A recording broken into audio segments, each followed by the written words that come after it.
Hi అండి, welcome to Andhra ఆడపడుచు vlogs. మన రాజమహేంద్రవరంలో ఉజ్జయిని తరహా మహాకాళేశ్వర ఆలయాన్ని నిర్మించారు. మన భూమి మీద 12 జ్యోతిర్లింగాలు ఉన్నాయి.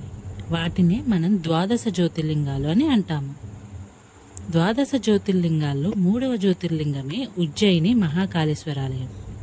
అది మధ్యప్రదేశ్లో ఉంది. అక్కడ ఆ రోజు చనిపోయి దహన సంస్కారాలు జరిగిన ఒక మనిషి యొక్క చితాభస్మాన్ని అభిషేకంగా చేస్తారు. దాన్నే భస్మాభిషేకం అంటారు. ఇక్కడ కాలభైరవుడికి మద్యాన్ని నైవేద్యంగా నివేదిస్తారు.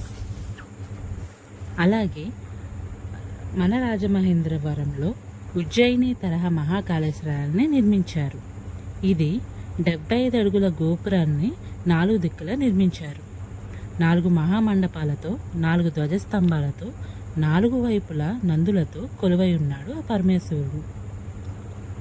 4 ద్వారాల్లో ఏ ద్వారం నుంచైనా ఆ పరమేశ్వరుని మనం దర్శించుకోవచ్చు. ఇక్కడ 109 అడుగుల గర్భాలయ గోపురాన్ని నిర్మించారు.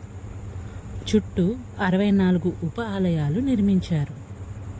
దీన్ని నిర్మించిన వారు 25 ఏళ్ల కిందే రాజమహేంద్రవరంలో కైలాస భూమి శ్మశాన వాటికని తీర్చిదిద్దిన శ్రీ పట్టపగల వెంకట్రావు గారు, తోటా సుబ్బారావు గారు నిర్మించారు. అయితే పట్టపగల వెంకట్రావు గారు ప్రెసిడెంట్గా, తోటా సుబ్బారావు గారు సెక్రటరీగా దీన్ని నిర్మించారు.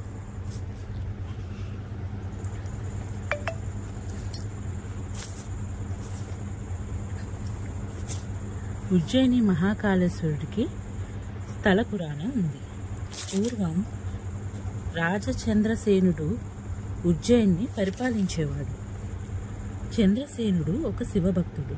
ఒకసారి ఉజ్జయినికి ఒక శత్రురాజ్యాలలో దుష్యన్ అనే రాక్షసుడితో కలిసి ఉజ్జయినిపై దండెత్తాడు. దుష్యనుడు బ్రహ్మ ద్వారా వరాన్ని పొంది ఉన్నాడు. అదేంటంటే, అతను దాడి చేస్తున్నప్పుడు ఎవరికి కనిపించడు. ఇక దుష్యనుడు ఎవరిని ఓడించలేకపోతున్నారు.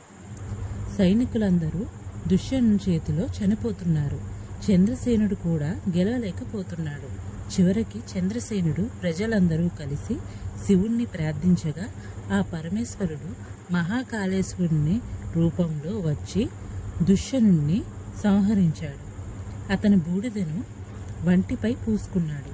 చివరికి భక్తులు శివుణ్ణి ప్రార్థించగా శివుడు అక్కడే మహాకాళేశ్వరుడిగా వెలిశారని అక్కడ స్థల పురాణం చెప్తున్నాడు. అలాగే వాటి రీతిలో మనకిక్కడ రాజమహేంద్రవరంలో ఉజ్జయిని తరహా దేవాలయాన్ని నిర్మించారు. ఇక్కడ చుట్టూ 64 ఉప ఆలయాలు కూడా ఉన్నాయి. మీరు చూస్తున్నవి అవే. చుట్టూ ఎంతో మనోహరంగా కనిపిస్తూ, చుట్టూ అంత అందంగా అన్ని గోపురాలతో అందరినీ దర్శించుకునే విధంగా అన్ని దేవుళ్ళను ఇలా గోపురాల కింద నిర్మించి పెట్టడం చాలా సంతోషంగా ఉంది.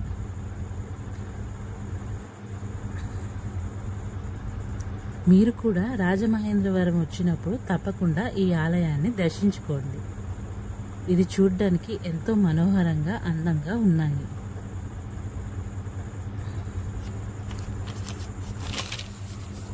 ఉజ్జయిని తరహా ఇలా మన రాజమహేంద్రవరంలో మహాకాళేశ్వర ఆలయం నిర్మించడం చాలా సంతోషంగా ఉంది.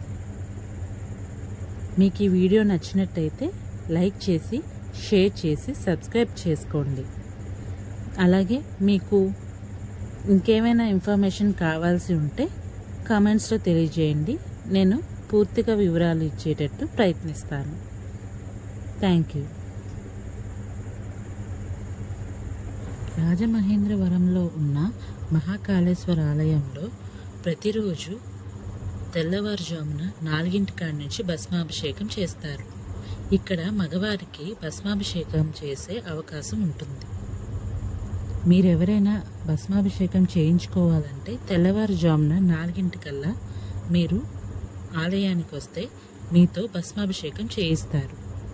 ఆ పరమశివుణ్ణి దర్శించుకొని అందరూ సుఖశాంతులతో వర్ధిల్లాలని కోరుకుంటున్నాను. మీకు ఈ వీడియో నచ్చినట్టయితే లైక్ చేసి షేర్ చేసి సబ్స్క్రైబ్ చేసుకోండి. మీరు కూడా తప్పకుండా ఈ టెంపుల్ని విజిట్ చేయాలని కోరుకుంటున్నాను. ఆ పరమశివుడు దయతో కృపతో మనం అందరం సంతోషంగా ఉండాలని కోరుకుంటున్నాను. Thank you.